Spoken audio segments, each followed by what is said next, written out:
Estimados amigos, amigas, audiencia de YouTube que veo que ya están, yo creo que estamos exhaustos de la época en que vivimos, definida por este ruido de la conectividad en la cual todos constantemente tenemos que estar, y en esa tiranía de la visibilidad. Me marcaste el visto y no me respondiste. ¿O en qué pasó que no subiste nada a Facebook? ¿Y por qué si fuiste de viaje no lo vi en tu Instagram? ¿Por qué no compartiste la foto de tu nieto en no sé cuál red? Y siempre esa tiranía de la visibilidad nos lleva a lo que el filósofo coreano devenido en alemán Han habla, una sociedad cansada, una sociedad que se siente siempre obligada a ser el actor de su teatro vital. Pero tu vida no es un teatro, tu vida es un regalo. Y es un regalo que no puede convertirse en una obra de teatro, tiene que convertirse en una fiesta, es decir, en una conciencia donde justamente en vez de ser un profesional de las redes sociales y de la inteligencia artificial, tu trabajo sea lo que dijo la sierva, aprender a reparar. Pero en esta sociedad nos hastían y nos cansan con eso de que, vamos a leer acá, tenés que ser visto por los hombres. Miren cómo empieza el Evangelio. Lo leemos en el nombre de aquel que se encuentra con nosotros, nuestro maestro es Yeshua. Guardaos de hacer vuestra justicia delante de los hombres para ser visto de ellos. De otra manera no tendréis recompensa de vuestro Padre que está en los cielos. Cuando pues des limosna, no hagas tocar trompeta delante de ti como hacen los hipócritas en las sinagogas y en las calles para ser alabado por los hombres. De cierto, os digo que ya tienen su recompensa. Mas cuando tú des limosna, no sepa tu izquierda lo que hace tu derecha, para que sea tu limosna en secreto y tu Padre que ve en lo secreto te recompensará en público. Y cuando ores, no seas como los hipócritas, porque ellos aman el orar en pie en las sinagogas y en las esquinas de las calles, para ser visto de los hombres. De cierto, os digo que ya tienen su recompensa. Mas tú cuando ores, entra en tu aposentos y cerrada la puerta, ora a tu Padre que está en secreto, y tu Padre que ve en lo secreto te recompensará en público. Y orando, no uséis vanas repeticiones como los gentiles, que piensan que por su palabrería serán oídos. No os hagáis pues semejante a ellos, porque vuestro Padre sabe de qué cosas tenéis necesidad antes que vosotros le pidáis. Vosotros pues oraréis así. Padre nuestro que estás en los cielos. El que tenga la versión Reina Valera, vaya a la misma vez conmigo. Santificado sea tu nombre. Venga tu reino. Hágase tu voluntad como en el cielo, así también en la tierra. El pan nuestro de cada día, dánoslo hoy. Y perdónanos nuestras deudas, como también nosotros perdonamos a nuestros deudores. Y no nos metas en tentación, mas líbranos del mal, porque tuyo es el reino y el poder y la gloria por todos los siglos. Gritamos, amén. Y ahora déjenme a mí solito. Porque si perdonáis a los hombres sus ofensas, os perdonará también a vosotros vuestro Padre Celestial. Mas si no perdonáis a los hombres sus ofensas, tampoco vuestro Padre os perdonará vuestras ofensas. Cuando ayunéis, no seáis austeros como los hipócritas, porque ellos demudan su rostro para mostrar a los hombres que ayunan. De cierto les digo que ya tienen su recompensa. Pero tú cuando ayunes, unge tu cabeza y lava tu rostro, para no mostrar a los hombres que ayunas, sino a tu Padre que está en secreto, y tu Padre que ve en lo secreto te recompensará en público. No os hagáis tesoros en la tierra donde la polilla y el orín corrompen y donde ladrones minan y hurtan, sino haceos tesoros en el cielo donde ni la polilla ni el orín corrompen y donde ladrones no minan ni hurtan. Porque donde esté vuestro tesoro, allí estará también vuestro corazón. La lámpara del cuerpo es el ojo, así que si tu ojo es bueno, todo tu cuerpo estará lleno de luz. Pero si tu ojo es maligno, todo tu cuerpo estará en tinieblas. Así que si la luz que en ti hay es tinieblas, ¿cuántas no serán las mismas tinieblas? Ninguno puede servir a dos señores, porque o aborrecerá al uno y amará al otro, o estimará al uno y menospreciará al otro. No podéis servir a Dios y a las riquezas. Por tanto les digo, no afanéis por vuestra vida, qué habéis de comer o qué habéis de beber, ni por vuestro cuerpo, que habéis de vestir. ¿No es la vida más que el alimento y el cuerpo más que el vestido? Mirad las aves del cielo, que no siembran, ni siegan, ni recogen en graneros, y vuestro Padre Celestial las alimenta. ¿No valéis vosotros mucho más que ellas? ¿Y quién de vosotros podrá, por mucho que se afane, añadir a su estatura un codo?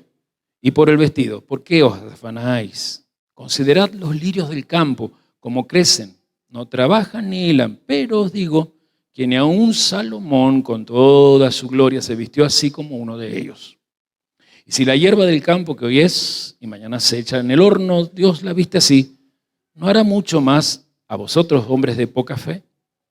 No os afanéis, no entren en ansiedad, significa eso, porque el argentino tiene problema con esa palabra, pues diciendo, ¿qué comeremos o qué beberemos o qué vestiremos? Porque los gentiles buscan todas estas cosas, pero vuestro Padre Celestial sabe que tenéis necesidad de todas estas cosas. Mas buscad primeramente el reino de Dios y su justicia, y todas estas cosas os serán añadidas. Así que no os afanéis por el día de mañana, porque el día de mañana traerá su afán. Basta a cada día su propio mal. Hace 2000 años, en esta enseñanza llamada por los teólogos el Sermón del Monte, Yeshua dio el diagnóstico de la enfermedad que hoy nos agota. A ellos los agotaba también, pero a nosotros nos agota quizás como a ellos o más que a ellos, porque ellos no tenían la tecnología avanzada que nosotros hoy contamos. Y justamente cuando vamos a meternos en Mateo 6 nos vamos a encontrar con la crítica que Yeshua, representando a Dios, hace. Una crítica muy antigua, porque este sermón y todo esto que estamos haciendo es meternos en un manual de supervivencia del sistema. Es un manual radical para tratar con nuestra interioridad, especialmente con nuestra piedad interior. Y desde ahí diseñarnos con esa identidad de líderes, seres humanos que pueden tener la performance correcta en esta tierra y no necesitan la aprobación pública de esa performance, sino que esa identidad los hace trascender en las recompensas que los esperan en el futuro. O sea que en el capítulo 6 nos vamos a entrenar a ganar una de las batallas más complicadas que yo tengo.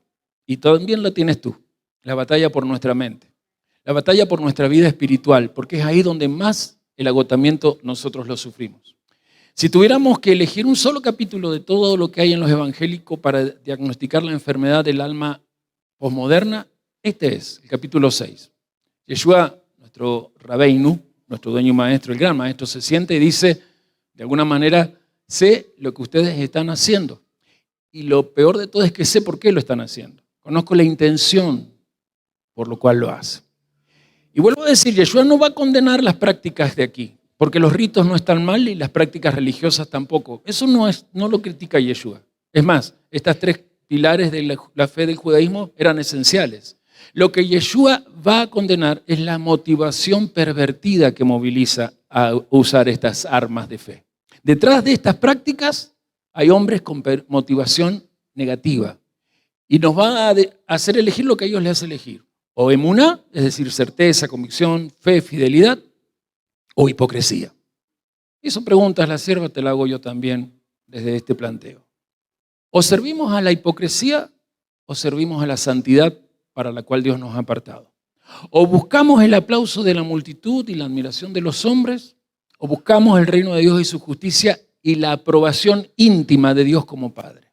Y este es el estudio de guerra frontal que vamos a hacer. Vamos hoy, y todo el capítulo 6 creo que va a apuntar al peor enemigo que tenemos por causa del sistema que así nos programó, y es el actor de teatro o hipocrités que todos nosotros o cada uno lleva adentro.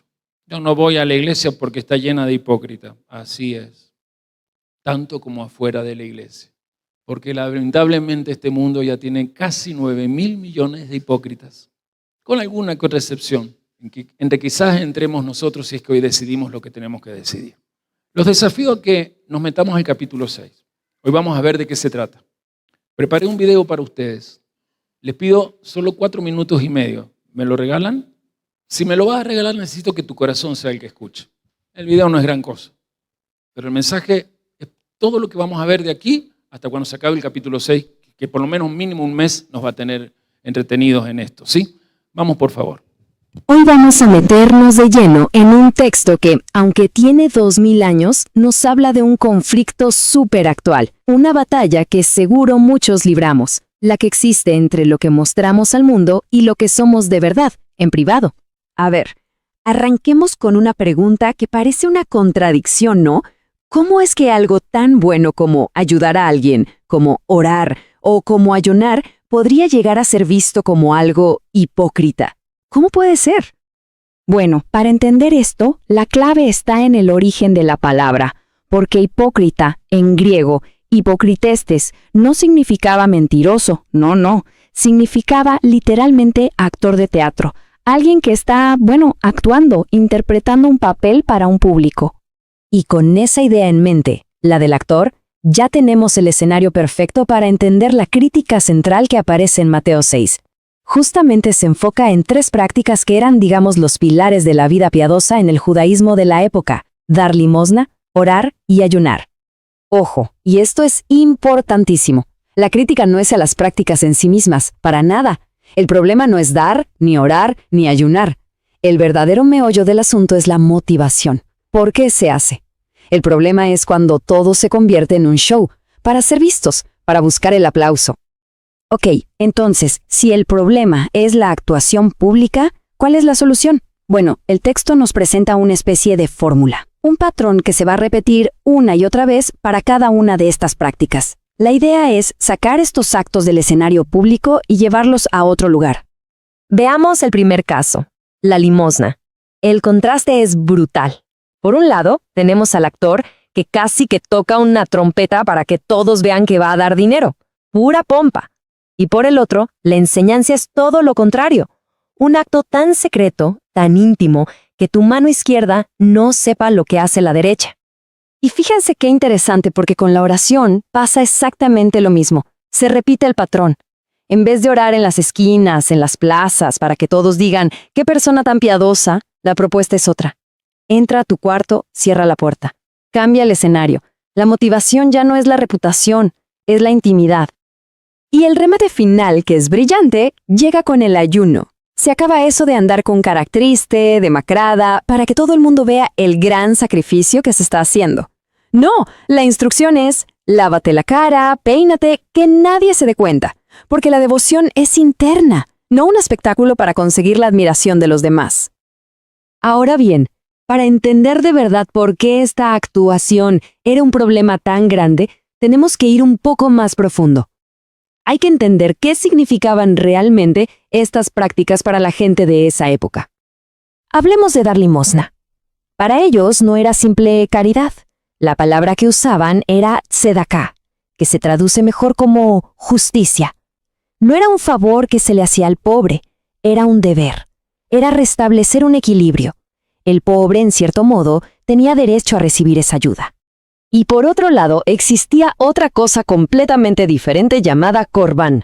Esto sí era una ofrenda, un ritual, pero su objetivo no era ayudar a la gente. El propósito del corbán era acercarse a Dios. Era algo puramente vertical, entre la persona y lo divino. Y aquí está la clave de todo. ¿Se percibe la diferencia? Tzedaká es justicia hacia el prójimo. Corbán es un acercamiento a Dios. Entonces, cuando alguien tomaba un acto de justicia social y lo convertía en un show para su propia gloria, estaba básicamente pervirtiendo por completo su significado. Y todo este análisis, esta diferencia entre lo externo y lo interno, no es solo una lección de historia antigua. En realidad, es como un mapa de una batalla psicológica que sigue siendo totalmente relevante hoy en día. Nos habla de esa lucha constante que tenemos dentro. Por un lado, la necesidad de la validación externa, el aplauso, el like. Y por otro, la búsqueda de una autenticidad interna. Una busca una recompensa pasajera, mientras que la otra busca algo mucho más duradero. Y el texto es muy claro al señalar uno de los campos de batalla más grandes para este conflicto interior. Lo resume en una frase potentísima. No se puede servir a Dios y a las riquezas. Es esa tensión entre confiar en algo más grande y la ansiedad constante por lo material. Entonces, ¿cómo se pelea esta batalla interior? Pues no con agresión, sino con un set de herramientas, por así decirlo. La humildad, para contrarrestar el orgullo. La oración sincera, no la de exhibición. El dominio propio frente a la gratificación instantánea. Y la confianza, para calmar la ansiedad. Al final de eso se trata todo. La verdadera guerra no está afuera, sino en el corazón. Es una batalla que se libra en el terreno de nuestras intenciones, en aquello de lo que dependemos y en la búsqueda de una integridad, una coherencia entre lo que hacemos y por qué lo hacemos. Y todo esto nos lleva a una pregunta final, y creo que es muy provocadora, sobre todo para nuestra época de redes sociales y exposición constante. Si nuestras acciones son siempre públicas, ¿quién es de verdad nuestra audiencia final? ¿Para quién actuamos? En Mateo 6 vamos a estudiar en lo largo de este tiempo qué es eso de la limosna, qué es el sacrificio, qué es la oración, me estaba olvidando. Porque Yeshua inicia esta parte de la enseñanza usando los 3 pilares de la fe de Abraham, de Isaac y de Jacob.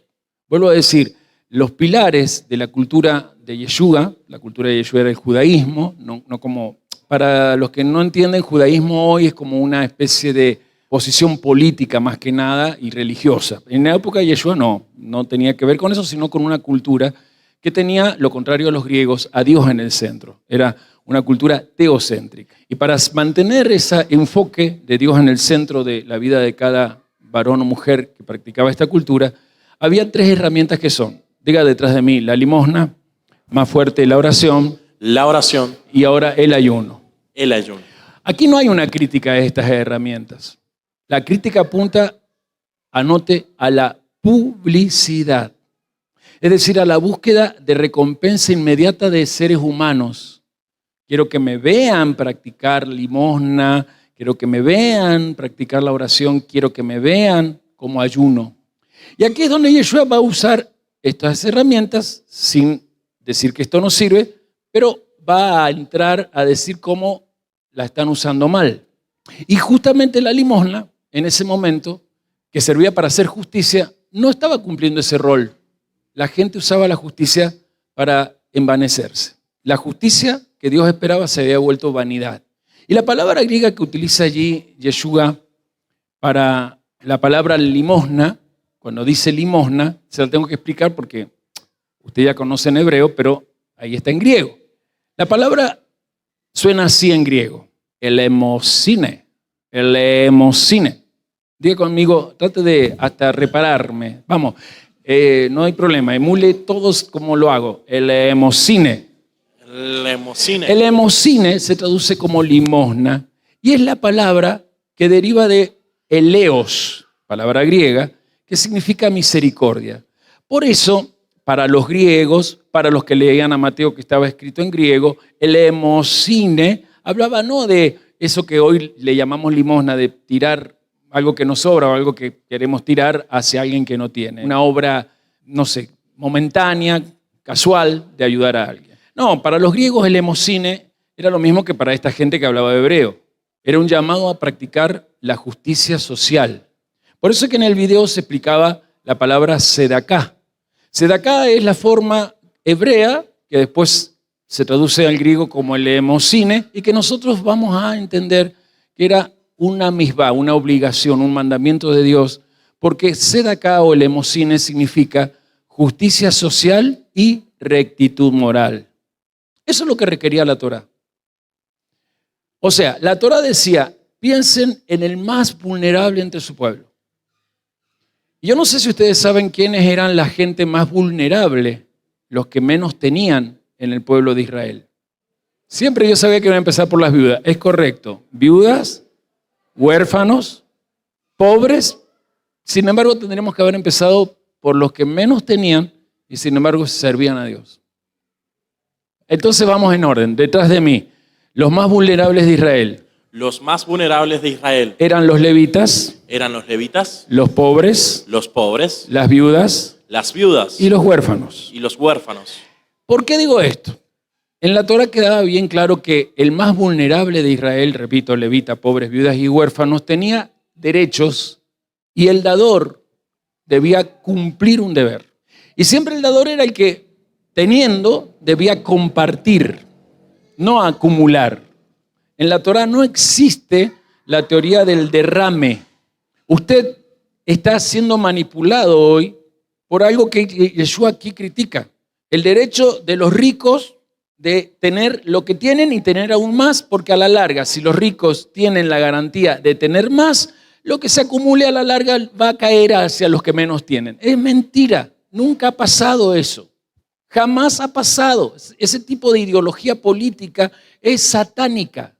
Y lo tengo que denunciar porque hoy las iglesias evangélicas, algunas, no todas, están siendo llevadas por ciertos pastores. Ustedes vieron que Asiera, que se presenta como que representa a los pastores de Argentina. Y no es así, es una entidad que no tiene ni siquiera peso legal, que acumula por alianzas y cosas, un grupo de iglesias, pero se han presentado en la Casa Rosada como que representan a la iglesia evangélica y a los evangélicos, por ende, de toda Argentina, y que, por lo tanto, hay gente de fe evangélica que muy sinceramente va a creer en esto que este gobierno postula o promueve o publicita. Pero Yeshua dice en la Torá, es bien claro, el más vulnerable de Israel tiene un derecho y el más rico tiene un deber, el deber de dar. Y aquí es donde surgía esa cultura que él denuncia, la cultura del honor en el primer siglo. Los líderes religiosos, cuando realizaban ciertas obras, se aseguraban de hacerlo en lugares públicos. Jesús lo dice, sinagogas, esquinas. ¿Para qué? Para obtener el honor y la aprobación de los que lo veían, la comunidad que estaba a su alrededor. Aquí, hermanos, es donde surge el riesgo llamado hipocresía. Porque la cultura del honor, la cultura del honor, en realidad lleva a que las obras piadosas que un ser humano hace en lugares públicos no sean las obras que a la larga tienen aprobación y respaldo de Dios. Yeshua lo denuncia. Denuncia a esos que tocan trompeta en las sinagogas y en las calles. Fíjense la costumbre a la cual habían llegado. Cada vez que daban sedacá, hacían tocar trompeta. La sedacá que, según la Torá misma, y Yeshua lo dice, debía ser un acto de justicia social para el necesitado, se pervertía en este acto de autojustificación y exhibición pública de virtud para obtener un like o un me encanta. ¿Por qué digo esto último así en ironía? Porque hoy ese riesgo de hipocresía ha emigrado a esta esfera digital que nos invade. Porque si antes se tocaba trompeta en las sinagogas y en las calles, hoy se publica todo, especialmente los actos de caridad en las redes sociales, para asombrarnos. Desde el grupo Clarín, la gente que tiene mucho y quiere tener más, tanto poder en dinero como poder político, está haciéndose una trampa para un nuevo presidente de características evangélicas. Una persona que estaba por caer en la lona, llamado Mario Pergolini, fue captado por Magneto, que pactó hacerse cargo de todos los cheques sin fondo que tiene y todas las denuncias que tiene, con tal de poder llevar a un hombre evangélico que desde el 2020 viene exponiéndose, especialmente cuando construye escuelas con el dinero que tiene, consigue de sus donantes, etc. No voy a dar el nombre de esa persona, pero es un supuesto predicador conocido en el mundo. Los dilemas modernos son parecidos. Los actos de caridad deben ser publicados. Y ahora me voy a cualquier ámbito eclesiástico personal. Y eso es lo que lleva a la gente a agotarse de hacer el bien. ¿Por qué nos agotamos de hacer el bien? Porque estamos siempre trabajados con la idea que la cámara lo tiene que tomar para que haya conciencia de que estoy haciendo algo. Ahora, si el acto de justicia, tu sedacá, va a ser para una promoción personal, vamos a recibir inmediatamente desde la gente el like que estás buscando. Y por supuesto vas a tener el prestigio social que tanto anhelas que la red te dé. Pero miren lo que dice Yeshua. Con eso ya tienen su paga completa. La palabra cuando dice ya tienen su paga completa, que se traduce al español así, es apejontai, que significa después Dios no le va a dar nada. Y ahí es donde sale también la idea del corbán, que lo vieron. El corbán no entra en la palabra sedacá en cuanto a mi prójimo y el más vulnerable, pero el corbán es necesario para que el que es dueño de todo, como lo hizo este varón jefe de familia, sea reconocido de mi parte y de mi familia como que lo que tengo es por él y desde él, para administrarlo en santificación de su nombre. Y acá viene el antídoto. Den con la mano izquierda para que no sepa la derecha. ¿Qué significa eso? Tengan intencionalmente desconexión con la audiencia física. No hagan las cosas al ojo, y esto se aplica aún cuando trabajan. Apliquen la humildad, porque solo la verdadera recompensa es la que da el Padre en lo secreto. El reconocimiento inmediato vale, pero se acaba y hasta agota. Lo que viene sería mejor. Alguien una vez me preguntó, que está presente, ¿por qué la gente rica quiere más millones y le va bien y consiguen esos millones? ¿Por qué Dios permite que los ricos sean más ricos cada día? Porque cuando Él venga, los ricos ya no van a estar. Porque Dios es bueno. ¿Quién cree que Dios es bueno? Siempre bueno. Y el rico quiere las cosas para el aquí y el ahora. Y no le importa el mundo venidero, sabiendo que en el mundo venidero no va a participar. Pero a mí sí me interesa el mundo venidero. Porque allí hay más que oro, allí hay más que plata.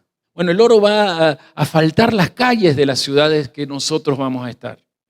Entonces miramos el veredicto aquí, que es honestamente brutal, ¿no? Si el acto lo vas a hacer para ser visto por los hombres, sábelo, recompensa vas a tener. Es inmediata, es aquí ahora, pero lo que viene para el mundo venidero no te toca. Y para ellos el mundo venidero era importante. Es más, ellos sabían que cuando apareciera el Mesías ya empezaba el mundo venidero. Amados, hace 20 siglos el mundo venidero ya está vibrante. Por eso es que las señales se van cumpliendo, porque ya viene Él. Pero dice, los hipócritas ya tienen recompensa, apejontai. Ya han recibido la paga completa aquí en esta vida. En la otra vida no van a tener ni siquiera vida, ni siquiera derecho a vivir. O sea, eso se llama transacción fallida. El valor temporal en realidad es un valor nulo.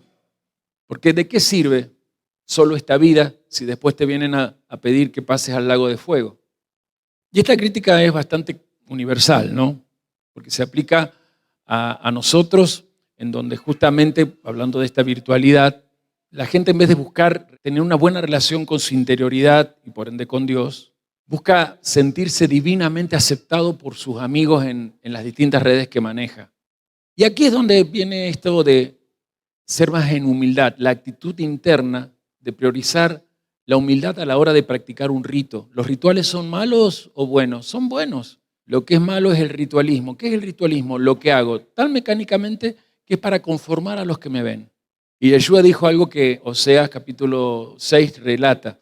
Yeshua va a usar muchas veces pasajes de Oseas, pues Oseas le está hablando a las 10 tribus del norte y Yeshua viene a buscar a las 10 tribus perdidas de Israel.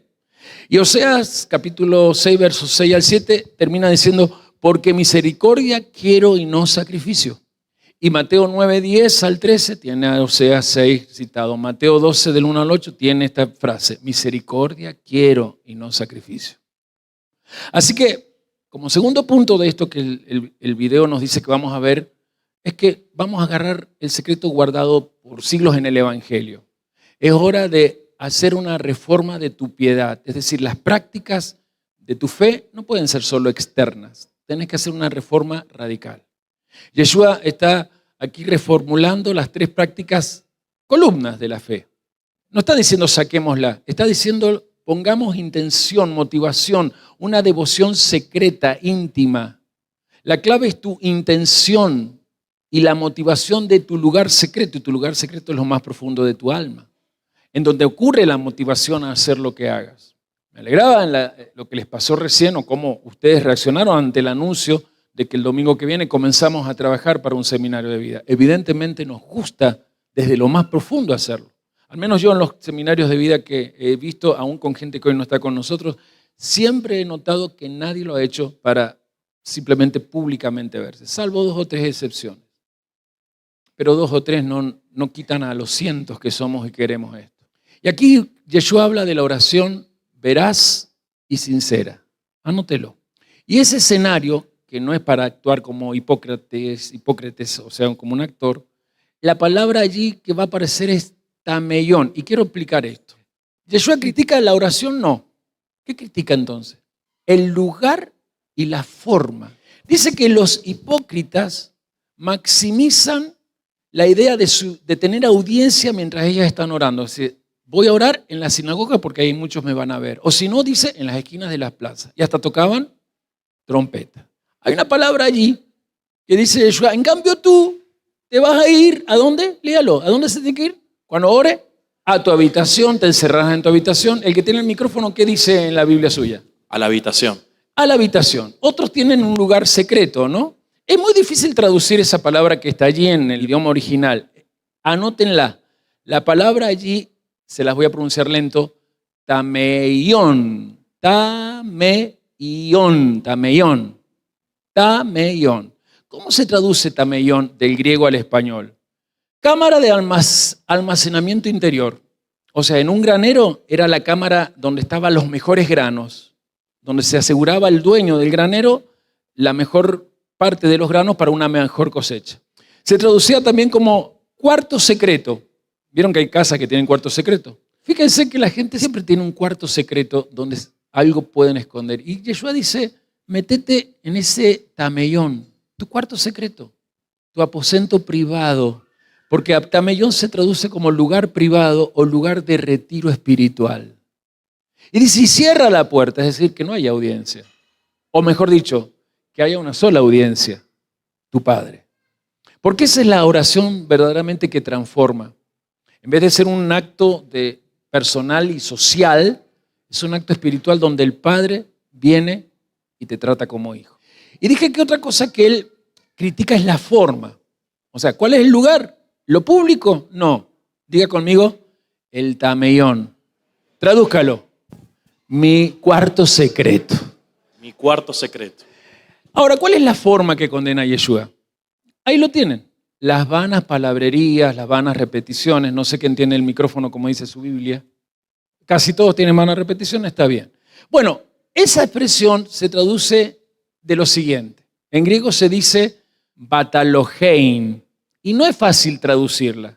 Entre tantas traducciones, vanas repeticiones. Pero batalogein, asegúrese de poner 2 T ahí, batalogein y una G de gato. Batalogein significa parlotear hasta el cansancio, hablar tediosamente, hablar como balbuceando y siempre describía a alguien que hablaba sin sentido. ¿Vieron? Hablemos sin saber que había un sketch. Esas personas, que hoy por todos lados, en las redes hay gente en el hablemos sin saber. Y dice Yeshua, así oran los etné, los gentiles, los paganos, los que tienen dioses a su manera, pero ustedes no. Ellos tienen una visión mecánica de la efectividad de la oración. Ellos creen que por hacer rezos y rezos y rezos, al Dios que invoquen les va a responder, pero ustedes no tienen que usar frases repetidas. Yo me puse a pensar cuando estaba preparando esto, este movimiento de raíces hebreas, ¿vieron cuántas personas se aprenden rezos en hebreo y las repiten en hebreo? Nosotros teníamos gente acá así. ¿Y de qué sirve? O sea, no digo que esté mal, pero realmente es necesario aprender vanas palabrerías cuando el Salmo 51, que lo leemos todos los, dice que Dios ama la verdad en lo íntimo. Porque la verdadera oración tiene que ser sencilla, sincera, y anoten esto, filial. Es decir, con conciencia de que cuando me acerco al Dios único, me recibe como hijo, Él es mi Padre, y Él como Padre sabe de qué cosas tengo necesidad.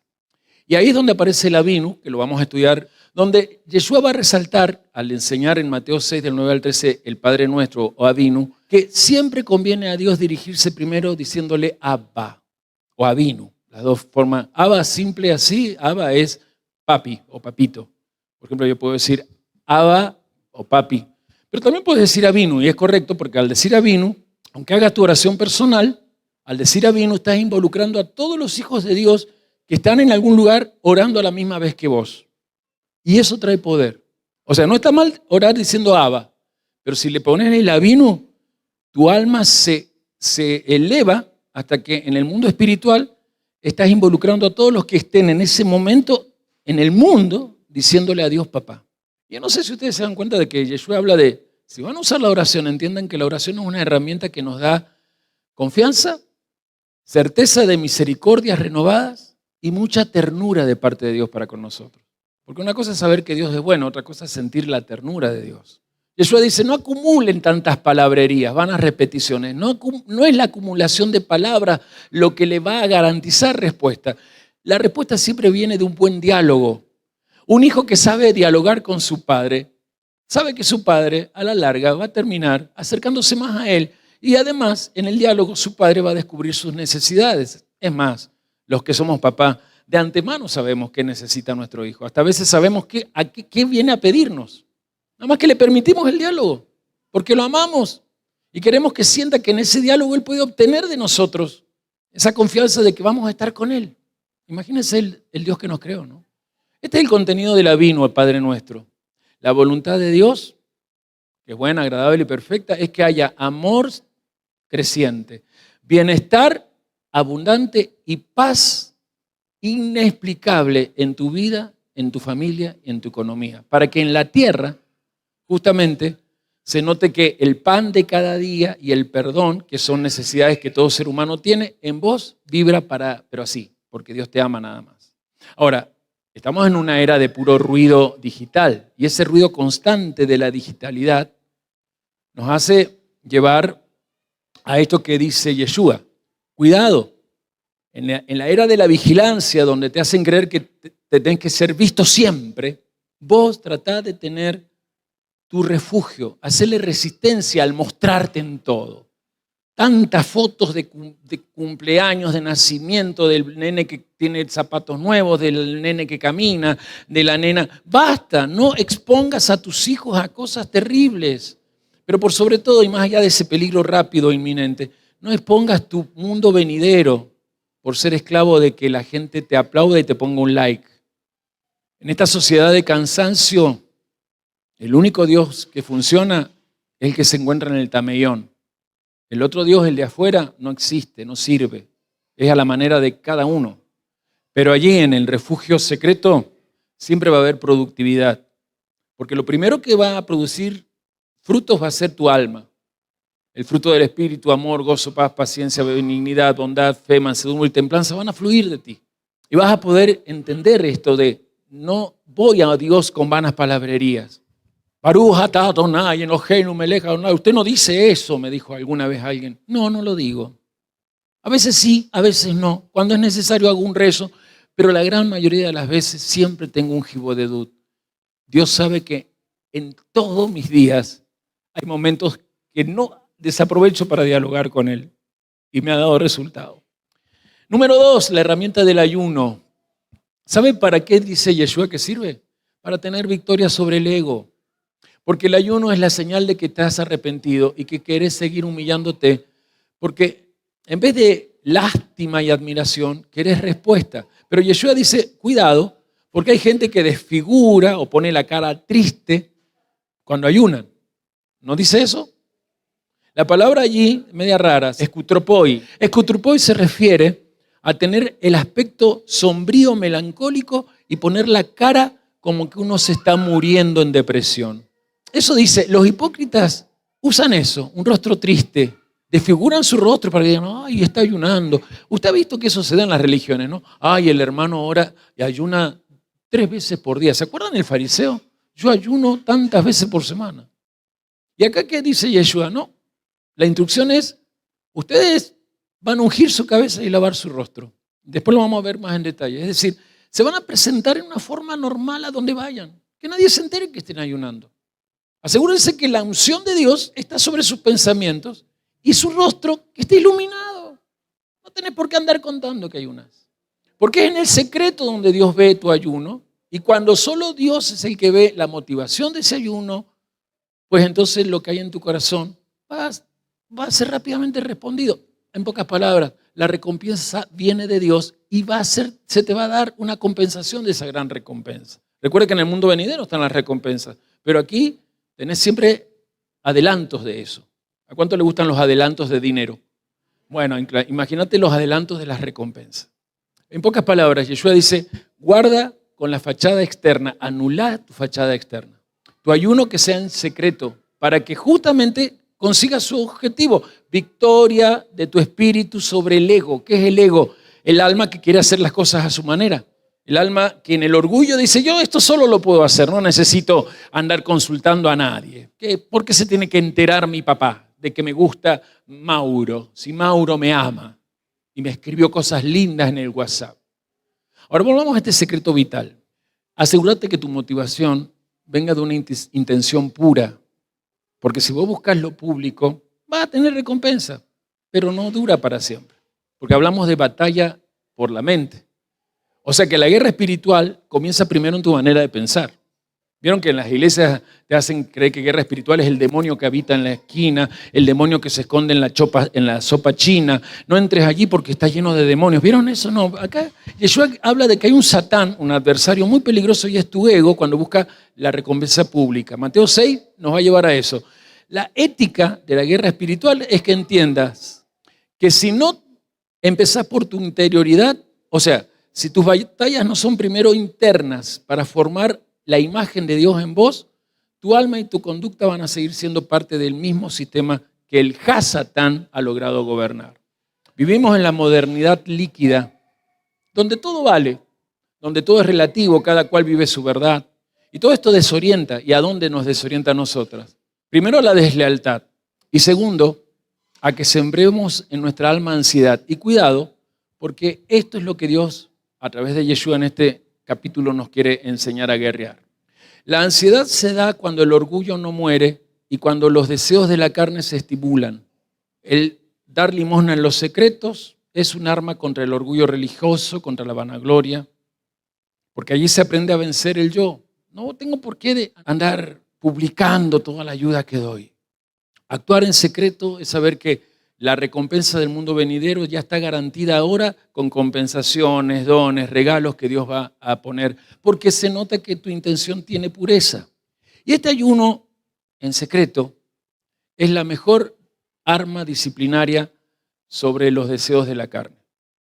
Tu autoridad, que la tenés en Cristo, primero es a los deseos de tu alma, esos deseos de querer las cosas solo para vos. Tu espíritu, que es sagrado, lo más profundo de tu interioridad, tiene que vencer el ego. Porque cuando vences los deseos de la carne, el que queda avergonzado es el enemigo que quiere alimentarse de la energía de tu orgullo humano. Recuerden que la serpiente está llamada a alimentarse del hombre polvo. Eso está en Génesis 3. ¿Y qué es el hombre polvo? El hombre que hoy está por aquí, mañana piensa por allá. La modernidad líquida. El hombre relativista. Bueno, hoy creo esto. Bueno, hoy tengo ganas de esto. Oh, mañana me inspiro acá. Sus motivaciones son siempre vacías, tendiente más bien a buscar la aprobación externa que el aplauso de aquel que desde tu interior en Yeshua, si es que estás en Yeshua, habita. Terminemos buscando el punto de esta lucha mental, porque cuando yo voy contra la ansiedad, ¿qué ansiedad Yeshua ataca acá? La ansiedad materialista, la ansiedad que provoca el tener posesiones. No me digan que la sociedad actual no nos empuja a hacer tesoros en la tierra. Hoy cada vez más hay influencers que te hablan de hacer cursos de trading, se llama, ¿no? Del cómo funciona el mercado, de cómo el tema de las criptomonedas. Todo está programado para generar en vos el temor de que en donde estoy voy a perder. Mejor me meto en esto, en este curso, en esta inversión, en estas acciones, me meto, acumulo, mejor compro dólares. Y eso no es solo de Argentina, eso está en el mundo materialista que nos rodea. La ansiedad viene de nuestra batalla mental cotidiana del tema financiero. Lo financiero es lo que más provoca ansiedad en un ser humano. La ansiedad por acumular cosas hace que el corazón se desenfoque, porque entra un conflicto. Después se lo voy a ampliar esto de mamón. ¿Quién es mamón? ¿Qué es mamón? Pero Yeshua sentencia que no se puede servir a Dios y al dinero. La primera traducción de mamón es dinero. Pero tiene otras traducciones y tiene que ver con un espíritu que después se lo enseñaré. O sea, hay un falso Dios que habita en tu interior. ¿Cómo se llama? Amor a mamón.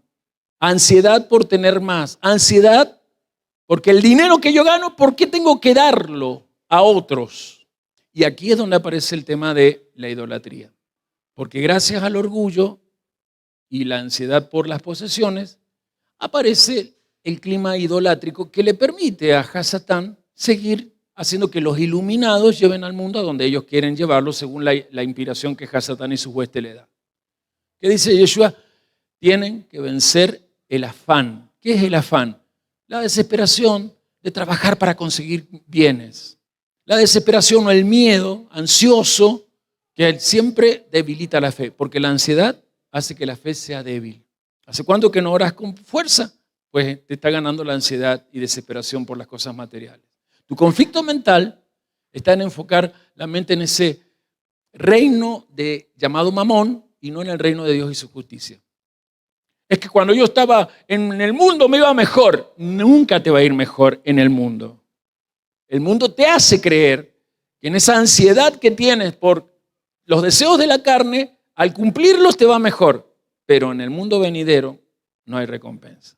Yeshua dice, asegúrense de humildad, generosidad y desapego.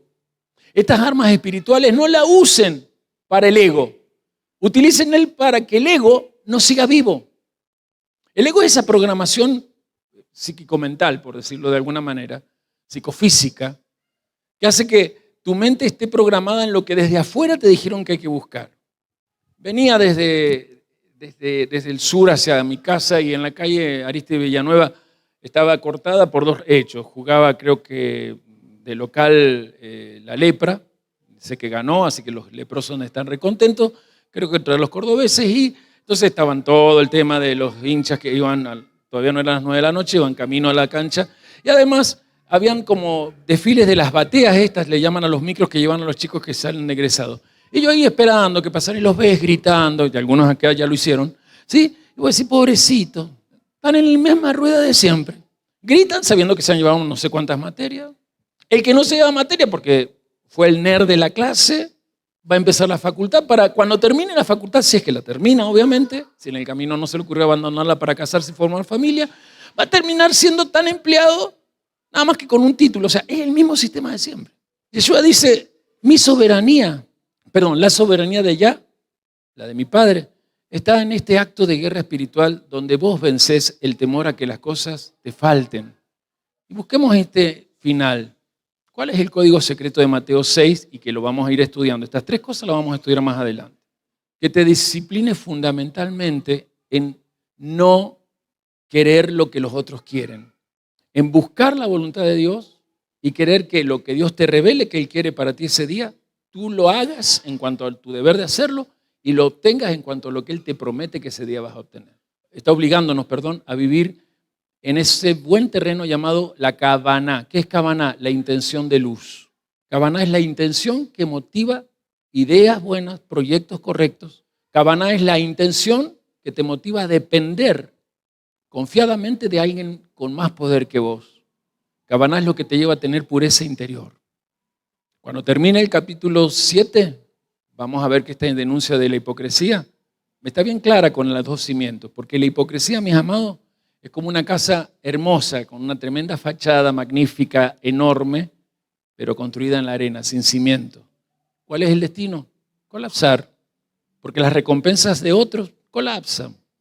Me decía mi esposa esta semana, tuvo un accidente aquí en Mendoza y está internada en Mendoza no importa, una tiktokera, una chica del campo de San Luis que por un año, no sé cuántos, con cientos de miles de seguidores logró adquirir, y lo único que hacía era mostrar cómo en su pobreza cocinaba y tenía la famosa expresión entre tantas, ¡qué rico! Y yo digo, bueno, pero hace 2 años que nadie la conoce. Y esa es la triste situación de muchos. Se hacen tremendos influencers, personajes públicos en las distintas redes, famosos, y un día de la noche a la mañana dejan de ser. Porque esa es la recompensa humana. Sin embargo, ¿qué dice Yeshua? Tu tesoro tiene que estar en el lugar más secreto tuyo, escondido. Y ese tesoro se llama cielo, trayéndote del reino de los cielos a tu interior cosas que nunca has visto, que nunca te has imaginado y que Dios las tiene preparadas para aquellos que le creen a Él. Este pan nos va a llamar a un capítulo donde se espera fidelidad en lo secreto. Diga detrás de mí, fidelidad en lo secreto. Fidelidad en lo secreto. El enemigo, Hasatán, nunca va a ser vencido si en tu secreto no eres fiel a Dios y a tu propósito o el propósito de Dios escondido en ti. Porque el mejor tesoro de los cielos es saber que hay un propósito por el cual todavía seguís vivo. Lo dijo esta señora en el testimonio de su sanación. Lo dijo el varón que trajo el reconocimiento de que su empresa es un regalo de Dios, y lo digo yo. Que a mis 20 años adquirí sabiduría y que llegando a la nobleza de la ancianidad, sé que voy a morir como mi padre Abraham, habiendo asegurado un legado, porque Dios no está en mí, está en todos los que, como yo, creen que si lo buscan en secreto, su recompensa es inigualable, insuperable, inmensurable, imposible de imaginar, de medir. Pero cuando te toque esa recompensa, Vas a decir, qué bueno que al ego lo crucifiqué y que por humildad me aseguré el bienestar para mi entorno, porque el mundo que te rodea necesita tu vida como agente de respuestas celestiales. ¿Se animan a que entremos en el capítulo 6 de Mateo? ¿Les gusta estudiar esto? Si alguien que está cerca dijo sí, el que está al lado tuyo dijo sí, decirle, dijiste sí, te va a doler todo lo que vas a aprender. Así que vamos a comer el pan con expectativa de dolor, ¿les parece? ¿Cuántos quieren que el ego se retuerza de dolor en la cruz? Porque cuando más el ego se retuerce de dolor, más vive Cristo en mí. Así que a los que están en YouTube los invitamos a sumarse a los estudios que empiezan el sábado que viene, en Mateo capítulo 6. Y les decimos gracias por estar. Dejen sus comentarios, su me gusta, porque su me gusta no es recompensa pública, es certeza de que esto a otros también les va a llegar.